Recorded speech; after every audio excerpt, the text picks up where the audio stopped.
जय हिंद। मैं पुरुषोत्तम कुमार आप सभी के अपने YouTube चैनल यूथ सफलता एक्सप्रेस पर सभी लोगों का स्वागत करता हूं। आइए आज हम लोग मैथ रीजनिंग का सेट नंबर 6 जो है उस पर विचार करेंगे, है ना। देखिए, आइए क्वेश्चन नंबर पहला क्या कहता है, देखिए गौर कीजिएगा। कहता है कि ए तथा बी जो है ना, वह 3:8 के अनुपात में हिस्सेदारी करके व्यापार प्रारंभ करता है।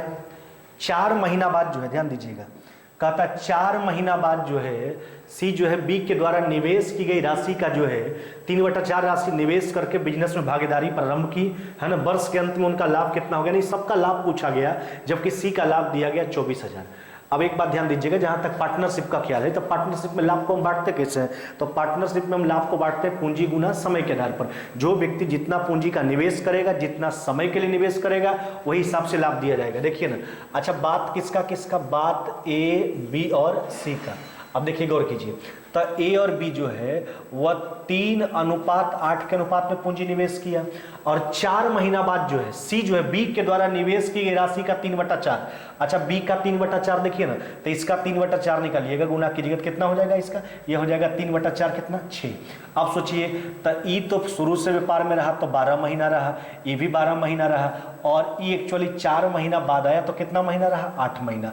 लेकिन 12 यहाँ भी, 12 यहाँ भी, यहाँ से भी निकाल लीजिए 12, तो यहाँ कितना बच जाएगा आपका, 6 निकल गया, 2 निकल जाएगा, 4 बच जाएगा, यानी 3 अनुपात कितना हो जाएगा आपका 8 अनुपात कितना हो गया आपका 4। यह हो गया तीनों के लाभों के बीच का रेशियो। आपका आता है सी का लाभ 24,000। देखिए सी का जो लाभ है आपका वह कितना है आपका 24,000, जो 4 यूनिट का मान है, 1 यूनिट का मान निकाल लीजिए। हमसे कहता क्या है, पूरा का लाभ पूछा, तो जोड़ लीजिए 3 8 11 4 कितना हो जाएगा 15 यूनिट का मान निकाल लेना। देखिए 4 से काट लीजिए, कट जाएगा 6,000 बार में, 15 गुना 6 कितना हो जाएगा आपका 90,000 रुपया, कितना हो जाएगा आपका 90,000 रुपया। ऑप्शन नंबर क्या हो जाएगा आपका सी, है ना। ऑप्शन नंबर क्या हो जाएगा आपका सी, है ना। तो बस ध्यान इसी बात का रखिएगा कि पार्टनरशिप में जो लाभ बढ़ता है वो पूंजी गुना समय के आधार पर बढ़ता है। आइए क्वेश्चन नंबर दूसरा, कहता है एक वर्ग और एक आयत की परिधि समान है, परिधि मतलब परिमाप समान है, और कहता है उसका क्षेत्रफल, वर्ग का क्षेत्रफल ए है और आयत का क्षेत्रफल बी है, बी वर्ग मीटर स्क्वायर है। तो हम लोग कहता है निम्नलिखित में से कौन सा कथन क्या है सत्य है। देखिए आप दो बात ध्यान रखिएगा यहाँ पे,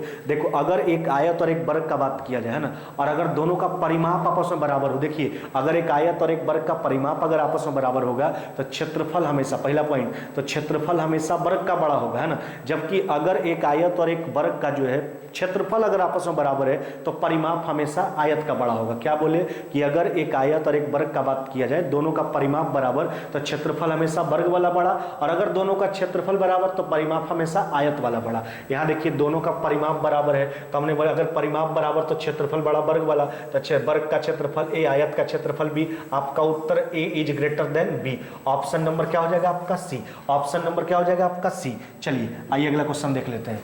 कहता है किसी व्यक्ति जो है ने घड़ी 10% की छूट पर खरीदा, यदि वो उसे 20% की छूट पर खरीदता तो घड़ी 125 रुपये कम, देखिए पहले उसको मिलता था 10% का डिस्काउंट, अगर 20% का मिला होता तो उसको घड़ी जो 125 रुपये कम में मिल जाता पहले के अपेक्षा। अच्छा सोचिए 125 रुपये कम में मिलता कब, जब उसका डिस्काउंट 10% से बढ़ के 20% हो जाता, यानी 10% डिस्काउंट के कारण 125 रुपये कम मिलता।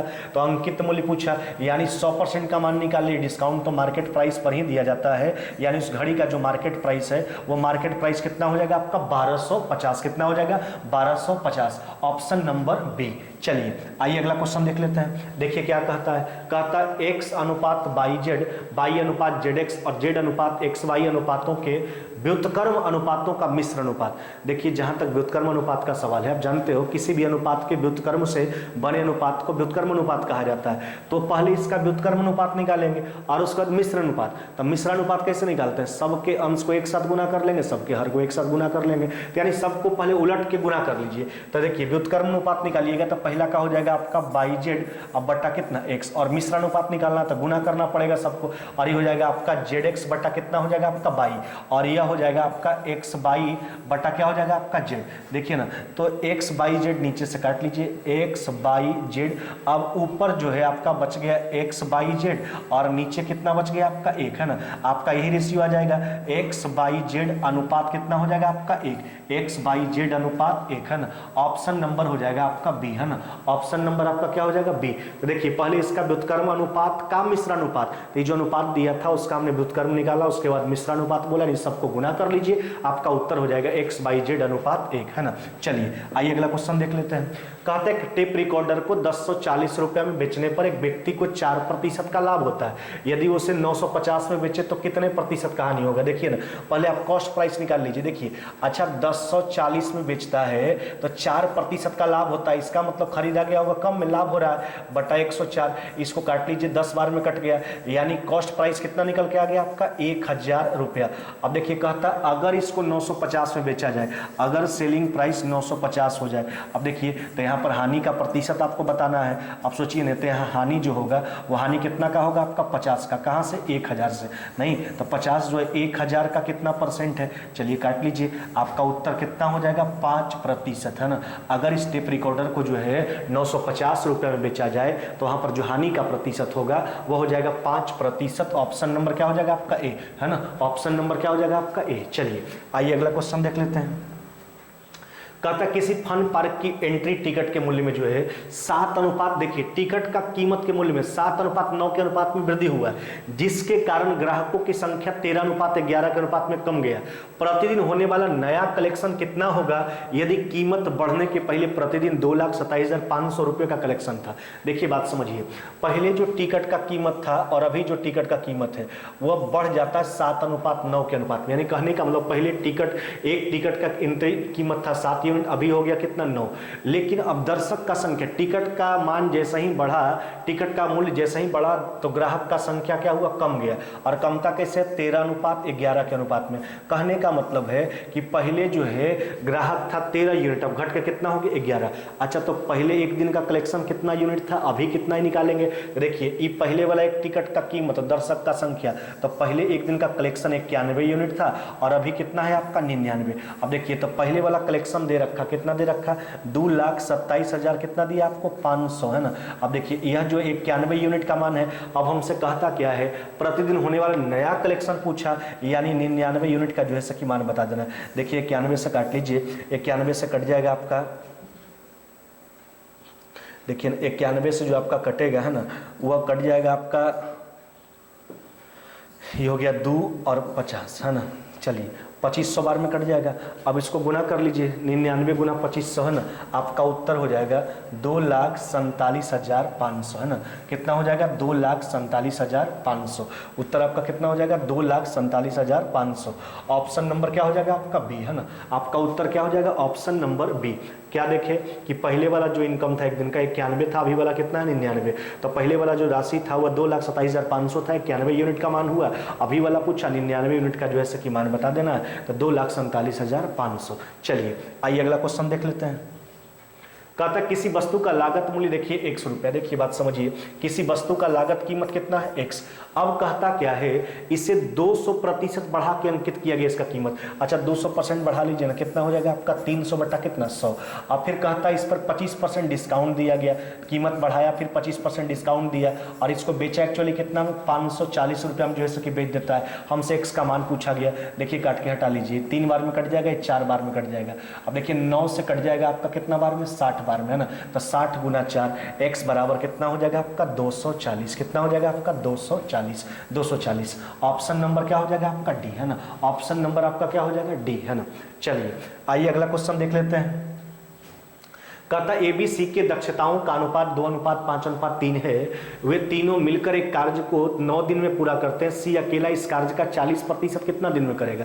देखिए जहां तक दक्षता यानी इफिशियंसी का सवाल है, इफिशियंसी होता क्या है किसी व्यक्ति के द्वारा एक दिन में किया गया कार्य। देखिए तो तीनों मिलकर जो है काम को 9 दिन में, अच्छा तीनों के एक दिन का काम देखो ना, तो 2 5 7 3 कितना हो गया आपका 10, एक दिन का काम 10 9 दिन में करता है, या पूरा कार्य हो गया, इस पूरे कार्य का 40% से कितना दिन में करेगा, तो पूरा कार्य को सी कितना दिन में करेगा देख लीजिए, तो सी के एक दिन का काम कितना हुआ 3, ये तो पूरे कार्य का समय है, 40% काम करवाना, तो जितना काम करवाइएगा उतना ही ना समय लगेगा, तो 40% ही समय लगेगा, 3 बार में काट लीजिए, तो 4 3 कितना हो जाएगा आपका 12 दिन का समय लगेगा, है ना। सी को 40% काम कंप्लीट करने में, आपका उत्तर हो जाएगा ऑप्शन नंबर सी, है ना।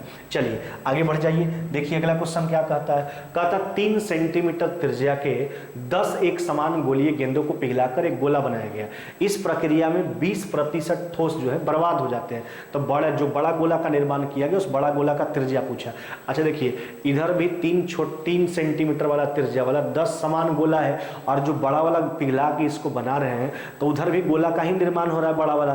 तो देखिए, तो गोला का जहां तक आयतन का सवाल है, तो 4/3 पाई तो दोनों स्थिति में कांस्टेंट होगा, तो फिर रेशियो में लिखिएगा तो कैंसिल हो जाएगा, तो उसको छोड़ दीजिए आप, है ना। तो केवल RQ पर हम विचार करेंगे। देखिए, तो पहले वाला का त्रिज्या था छोटा वाला का 3 सेंटीमीटर, है ना। तो 4/3 पाई छोड़ दिया, क्योंकि इधर भी कॉमन हो जाएगा, उधर भी कॉमन हो जाएगा, छोड़ दीजिए। अब ऐसा गोला कितना था आपका 10, ये हो गया पहले वाला 10 का आयतन, लेकिन इस प्रक्रिया में 20% बर्बाद हो गया, है ना। तो ठोस 20% बर्बाद हो गया, तो बचा कितना आपका 80% बचा।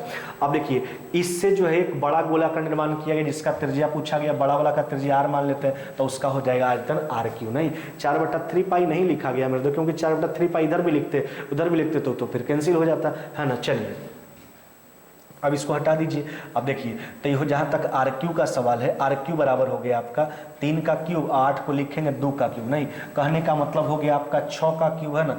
अब देखिए, तो इसको आप डायरेक्ट, अब देखिए पावर समान है ना, तो इसलिए R का जो मान हो जाएगा, R बराबर हो जाएगा कितना आपका 6। R का मान पूछा गया था, R का मान कितना हो जाएगा 6 सेंटीमीटर, है ना। आपका उत्तर हो जाएगा ऑप्शन नंबर डी। आपका उत्तर क्या हो जाएगा, ऑप्शन नंबर डी। चलिए, आइए अगला क्वेश्चन देख लेते हैं। कहता यदि 50 लोगों ने आवेदन किया होता, है ना, यदि 50 कम लोगों ने आवेदन किया होता और 25 कम चुने गए होते, तो चुने गए तथा न चुने गए लोगों के बीच का रेशियो 9 अनुपात कितना 4। यदि चुने गए और न चुने गए लोगों के बीच का रेशियो 2 अनुपात कितना 1। देखिए बात समझिए, चुना गया और नहीं चुना गया लोगों के बीच का रेशियो 2 अनुपात 1। अब क्या कहता, अगर 50 कम आवेदन किया होता, यानी पूरा विद्यार्थी 50 कम था और 25 का कम चयन होता। अच्छा सोचिए, 50 को विद्यार्थी घट रहा है, 50 को लोग घट रहा है, जिसमें चयन वाला का संख्या 25 घट रहा है। अच्छा सोचिए, 50 को आपको घटाना है, तो या तो चयन वाला में घटेगा, तो या चयन वाला में घटेगा, तो दोनों में घटेगा। तब 50 को कहता कम आवेदन किया होता, तब 25 का कम चयन होता, तब 50 को घटाना है, तब 25 को इसमें घट रहा है, तब 25 को इसमें घटेगा। तो इस परिवर्तन के बाद रेशियो कितना होता है, 9 अनुपात कितना 4। तो देखिए, तो दोनों में तो 25-25 घट रहा है, समान राशि घटता बढ़ता, तो अंतर को बराबर करते हैं। यहाँ 1 का अंतर है और यहाँ कितना का है 5 का। इसमें केवल आप 5 से गुना कर लीजिए। देखिए, आप 5 से इसमें गुना कीजिए, है ना। अब देखिए, हमने 5 से गुना कर लिया। अब देखिए, तो पहले 10 था, कितना हुआ 9, यानी घटा कितना आपका 1, तो घट रहा है दोनों में कितना 25, है ना। तो 25 जो है 1 यूनिट का मान हो गया। हमसे कहता कितने लोगों ने आवेदन किया है, यानी पहले वाला, तो 10 और 5 कितना हो गया आपका 15, तो 25 गुना 15 कितना हो जाएगा आपका 375, कितना हो जाएगा 375। कितना लोग आवेदन किया 375। चलिए, ऑप्शन नंबर हो जाएगा आपका सी। चलिए आगे ध्यान दीजिएगा। देखिए अगला क्वेश्चन क्या कहता है, कहता कोई राशि 4 वर्षों में चक्रवृद्धि ब्याज पर 3 गुना हो जाता है, तो उसी ब्याज दर पर वो राशि कितने वर्षों में 27 गुना हो जाएगा। देखिए, चक्रवृद्धि ब्याज का जो धन बढ़ता है वो गुणोत्तर श्रेणी के हिसाब किताब से बढ़ता है। अच्छा देखिए, आपका श्रेणी 3 प्रकार का, AP, GP, HP। AP कहने का मतलब जब पदों के बीच का अंतर समान होता है तो उसको AP के दायरा में रखा जाता है, जब रेशियो समान होता है तो GP के दायरा में रखा जाता है। AP का जो व्युत्क्रम होता है वो आपका HP होता है। देखिए ना, चक्रवृद्धि ब्याज का जो धन बढ़ता है वो गुणोत्तर श्रेणी GP के हिसाब से। तो देखिए, कहता कोई राशि 4 वर्षों में 3 गुना हो जाता है, तो कितने वर्षों में 27 गुना। अगला 4 वर्ष में इसका 3 गुना 9 गुना हो गया, फिर अगला 4 वर्ष में इसका 3 गुना 27 गुना हो गया। कितना समय लगा, जोड़ लीजिए इसको, तो समय आपका कितना लग गया 12 वर्ष। यही पूछा गया था, कितने वर्षों में राशि 27 गुना हो जाएगा, 12 वर्षों में हो जाएगा। आपका उत्तर हो जाएगा ऑप्शन नंबर सी, है ना, ऑप्शन नंबर सी। चलिए आइए अगला क्वेश्चन देख लेते हैं। कहता केंद्र O वाले एक वृत्त में, ध्यान दीजिएगा। अब देखिए बात समझिए, यहाँ पे इस तरह का बात किया गया। अब O केंद्र वाला एक वृत्त है। अब इसमें हमसे कहता क्या है, कहता PQR Q पर एक स्पर्श रेखा। देखिए ना, ऐसा बात कर लीजिए आप, ये हो गया आपका P, यह हो गया Q और ये क्या हो गया आपका R। यह जो है स्पर्श रेखा खींचा गया। इसमें AB एक जीवा है जो स्पर्श रेखा के समानांतर। देखिए, AB एक जीवा खींच लीजिए जो स्पर्श रेखा के समानांतर है। केंद्र है वो आपका, है ना, लिखिए, चाहे उस केंद्र हो गया इसका आपका वो, कोई दिक्कत इससे नहीं है।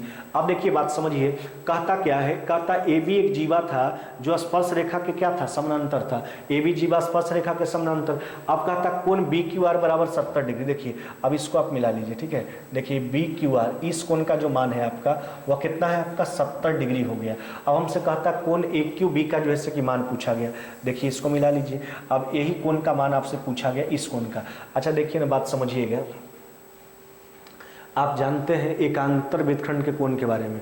कि एकांतर वृत्तखंड का कोण जो होता है आपस में क्या होता है, बराबर होता है। अच्छा, एकांतर वृत्तखंड का कोण होता है एक्चुअली क्या है? एकांतर वृत्तखंड का कोण कहने का मतलब किसी वृत्त के जीवा और स्पर्श रेखा के द्वारा बनाया गया कोण तथा वही जीवा के द्वारा परिधि पर बनाया गया कोण दोनों आपस में बराबर होता है, इसी को एकांतर वृत्तखंड का कोण कहा जाता है। देखिए, तो क्यूबिक क्यू जीवा जो है स्पर्श रेखा के साथ 70 बनाया तो परिधि पर भी कितना बनाएगा, 70, क्योंकि स्पर्श रेखा जीवा के द्वारा बनाया गया कोण और उस जीवा के द्वारा परिधि पर बनाया गया कोण दोनों आपस में बराबर होता है। अब यहाँ पर आप सोच के देखिए एक्चुअली आपका पी आर और ए बी क्या है, पैरेलल है, तो जब दो समानांतर रेखा को तिर्यक रेखा प्रतिच्छेद करेगा एकांतर कोण बराबर, यह कितना हो जाएगा आपका 70। अब सोच के देखिए एक सीधा रेखा पर का कोण 70 कितना हो गया आपका 140, 140 180 में घटा लीजिए, 180 में घटाइएगा तो इस कोण का मान कितना हो जाएगा आपका 40 डिग्री हो जाएगा आपका उत्तर। ऑप्शन नंबर क्या हो जाएगा आपका 4, है ना, ऑप्शन नंबर क्या हो जाएगा आपका 4, है ना। चलिए आइए अगला क्वेश्चन देख लेते हैं। देखिए कहता पी क्यू माइनस में क्यू का क्यू बराबर में पी माइनस में क्यू, है ना, बराबर में पी प्लस क्यू का होल स्क्वायर माइनस में एक्स पी। अच्छा देखिए एक बात समझिएगा यहाँ पे बात को, अगर p माइनस क्यू से मैंने भाग दे दें, अच्छा ए क्यू माइनस बी क्यू को तोड़िएगा तो क्या तोड़िएगा, a माइनस बी, तो इससे अगर भाग दिएगा तो a माइनस बी आपका कट जाएगा, तो आपके पास क्या बचेगा a स्क्वायर, है ना, प्लस में b स्क्वायर और प्लस में क्या बचेगा आपका ए बी, है ना। अब देखिए p माइनस क्यू से तो हम भाग लगा दिए, अब इसको हल कर लीजिए तो हो जाएगा p स्क्वायर प्लस में क्यू स्क्वायर प्लस में 2pq, है ना, और माइनस में क्या हो गया आपका xp, क्या हो गया आपका q, xpq। देखिए हमने क्या किया, p माइनस क्यू इधर गुना में इधर आकर भाग में हो जाएगा, तो इसको तोड़िएगा तो एक क्यू माइनस बी क्यू, तो एक क्यू माइनस बी क्यू बराबर a minus B into A square plus B square plus A B, तो a माइनस बी कट जाएगा, a square plus B square plus A B बढ़ जाएगा। देखिए इसको काट के हटा दीजिए, अब देखिए ना पी क्यू सब तरफ से इधर से भी कॉमन कर दीजिए, उधर से भी कॉमन कट जाएगा, तो इधर बच जाएगा 1, है ना, और हो गया आपका 2 माइनस में कितना हो गया x, इधर भेज दीजिए लिखेंगे, इसलिए x बराबर कितना हो जाएगा 1, x का मान आपसे पूछा गया था, अतः x का मान कितना हो जाएगा आपका 1, है ना। चलिए आइए अगला क्वेश्चन देख लेते हैं।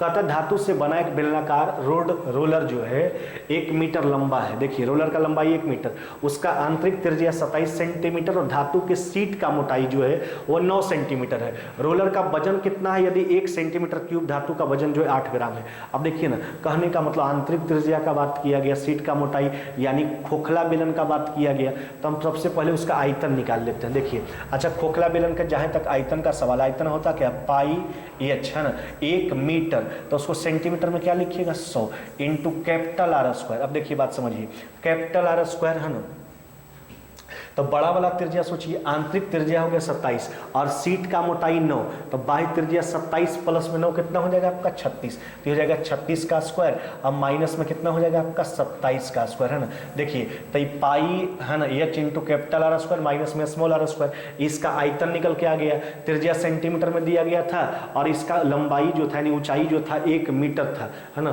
कहने का रोलर का लंबाई यानी बेलन का ऊंचाई, वो मीटर को हमने सेंटीमीटर में लिख दिया, इतना सेंटीमीटर क्यूब आ गया।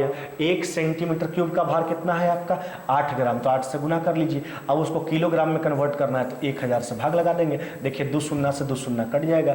अभी देखिए तो हो जाएगा पाई इंटू, अब देखिए 36 ए स्क्वायर माइनस बी स्क्वायर, ए प्लस बी इंटू ए माइनस बी, यह हो जाएगा 63 और ये हो गया आपका 9 और गुना 8 बटा कितना हो गया 10। अब देखिए ऑप्शन, देखिए पाई में ही हूँ तो ऑप्शन दिया गया आपके पास, तो पाई को छोड़ देंगे। अब इकाई स्थान देख के हम उत्तर कर देंगे। देखिए तो ये हो गया 8 9 72, 2 2 3 कितना हो गया 6, इकाई स्थान वाला 6 वाला ऑप्शन एक अंक दशमलव के साथ आपका उत्तर हो जाएगा ऑप्शन नंबर सी 453.6 पाई केजी, है ना। चलिए आगे बढ़ जाइए, अगला क्वेश्चन आ जाइए। कहता है एक व्यक्ति 6 किलोमीटर प्रति घंटा गति से जो है स्थिर पानी में नाव चला सकता है, यानी कहने का मतलब स्थिर पानी में नाव का चाल दे दिया गया है। यदि धारा की गति 2 किलोमीटर प्रति घंटा हो तो धारा के विरुद्ध जाने में उसे एक खास दूरी तथा धारा के साथ आने की तुलना में 3 घंटा अधिक लगता है। दूरी पूछा गया, देखिए बात समझिए, दूरी जो है दोनों स्थिति का बराबर है।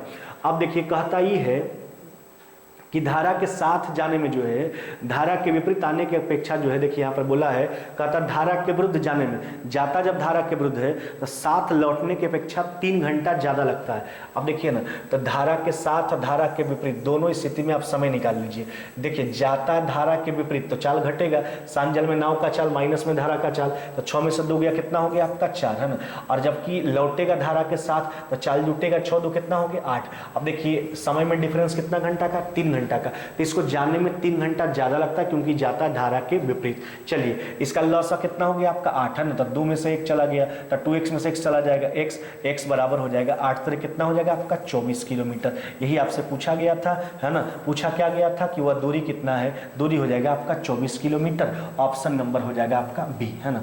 चलिए आगे बढ़ जाइए, देखिए क्या कहता है। कहता है यहाँ पर बोला गया हमसे, कहता है एक सीधा पेड़ तूफान की वजह से टूट जाता है। देखिए बात समझिए, आज यहाँ पर समझना, एक पेड़ का बात किया गया, कहता है तूफान की वजह से टूट जाता है ना, और कहता है टूटा भाग इस प्रकार से झुक जाता है कि पेड़ का शीर्ष भूमि पर जो है 30 डिग्री का कोण बनाता है। देखिए अब यहाँ से जो टूटा यह नीचे जाके भूमि पर 30 डिग्री का कोण बना दिया। कितना कोण बना दिया? 30 डिग्री का, यही बात बोला गया। अब क्या कहता है, पेड़ के तल से उस बिंदु तक की दूरी जहां शीर्ष भाग भूमि को स्पर्श करता है, या देखिए दूरी दिया गया कितना 10, हमसे कहता है पेड़ का ऊंचाई। अच्छा एक बात सोचिए, जो भाग टूटा होगा वही भाग में नीचे आके झुका होगा। हमसे पेड़ का वास्तविक ऊंचाई पूछा गया, तो इसका ऊंचाई निकालेंगे, इसका दोनों को जोड़ेंगे। अब देखिए दोनों का लंबाई निकाल के, अब देखिए ना, अब आप कोण को सेटिस्फाइड करवा लीजिए। देखिए हम इसका मान निकालते हैं, तो tan 30 का मान कितना होता है 1/√3। तो अगर ये 10 है तो इसको कितना रखना पड़ेगा, 10 बटा कितना √3, तब तो 10 बटा √3 बटा 10 1/√3 आएगा। अब देखिए sin 30 लगा लीजिए, तो sin 30 का मान 1/2 यानी कर्ण लंब का दुगना, इसका दुगना कीजिएगा तो हो जाएगा 20 बटा कितना हो जाएगा √3। अब देखिए अगर ये 20 बटा √3 है, इसका मतलब ये भी कितना हो जाएगा आपका 20 बटा √3। तो पेड़ का वास्तविक ऊंचाई पूछा, दोनों को जोड़ लीजिए, तो 20 बटा √3 10 बटा √3 हो जाएगा 30 बटा √3। कहने का मतलब कितना हो जाएगा 30 बटा √3 यानी 10 बटा √3 मीटर। कितना हो जाएगा आपका 10 बटा √3 मीटर। ऑप्शन नंबर क्या हो जाएगा आपका ए, है ना, ऑप्शन नंबर हो जाएगा आपका ए। चलिए आइए अगला क्वेश्चन देखते हैं। देखिए अब आपका रीजनिंग का कुछ प्रश्न दिया गया है।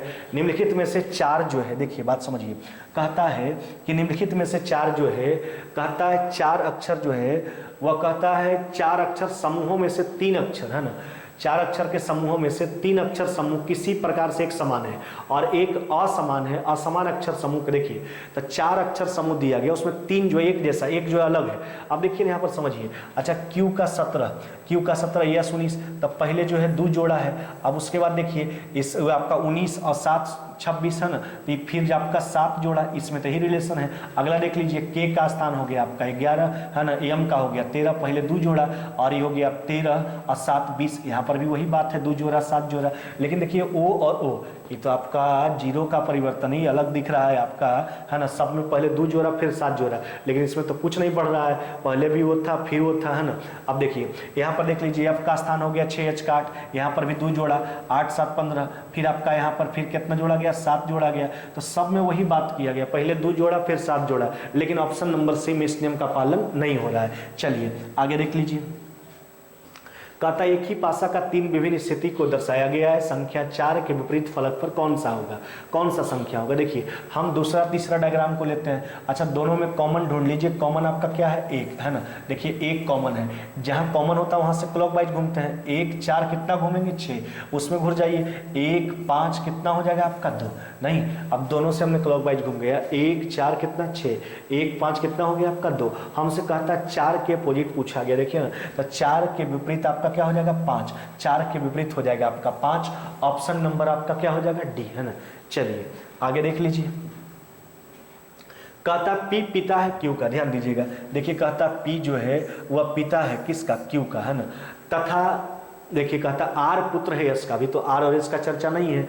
फिर कहता है T भाई है P का, देखिए T क्या है, T जो है भाई है किसका, P का, है ना। अब आगे देखिए क्या कहता है, Q बहन है R की, देखिए Q जो है बहन है R की, यानी इसी का भाई बहन ही दोनों हो गया। अब आगे देखिए क्या कहता है S जो है ना, ये आप, अच्छा एक बात हम छोड़े थे यहाँ पे कि Q का पुत्र, अच्छा R पुत्र है किसका, S का, नहीं, R जो पुत्र था वो किसका था, S का। देखिए R पुत्र है, तो ये दोनों भाई बहन हो गया, R पुत्र है S का, यही बात बोला है ना। देखिए R जो है पुत्र है किसका, S का, है ना। अच्छा P तो पिता था। अब सोचिए एक बात, R पुत्र है S यस का, इसका मतलब यस इसकी, दोनों देखिए भाई बहन है तो ये तो पिता हो चुका, तो यस का अगर पुत्र है तो यस इसकी माँ हो जाएगी, दोनों पति पत्नी हो गया। अब हमसे देखिए क्या कहता है, कहता है यस जो है टी से किस प्रकार संबंधित है, यस के बारे में पूछा है, यस का रिलेशन टी से। तो देखिए ना यस जो है टी से किस प्रकार संबंधित है, आप देख लीजिए। तो टी के भाई का विवाह इसके साथ हुआ है, इसका मतलब यस जो उसकी भाभी लगेगी, है ना, तो यस जो है टी का क्या लगेगा, भाभी। भाभी ऑप्शन नंबर क्या हो जाएगा आपका बी, यही पूछा गया था, यस जो है टी से किस रूप में संबंधित है, तो टी के भाई का विवाह यस के साथ हुआ, यस उसकी भाभी हो जाएगी, ऑप्शन नंबर बी। चलिए आगे बढ़ जाइए। अब देखिए कहता दी गई आकृति में कितना त्रिभुज है, तो देखिए ना, तो अगर चतुर्भुज को बांटा हुआ होता है तो हम क्या करते हैं, इसमें अगर आपको ट्रायंगल गिनना है तो देखते हैं इसको कितना भाग में बांटा गया, तो गिन लीजिए 1 2 3 4 5 6 7, कितना हो गया 8। अब देखिए जितना आया उसमें 2 से गुना कर लीजिए, 8 गुना 2 कितना हो जाएगा आपका 16 ट्रायंगल हो जाएगा, आपका उत्तर हो जाएगा ऑप्शन नंबर सी, है ना, ऑप्शन नंबर सी। चलिए आज के वीडियो में बस इतना ही, है ना, मिलते हैं आगे नेक्स्ट वीडियो में।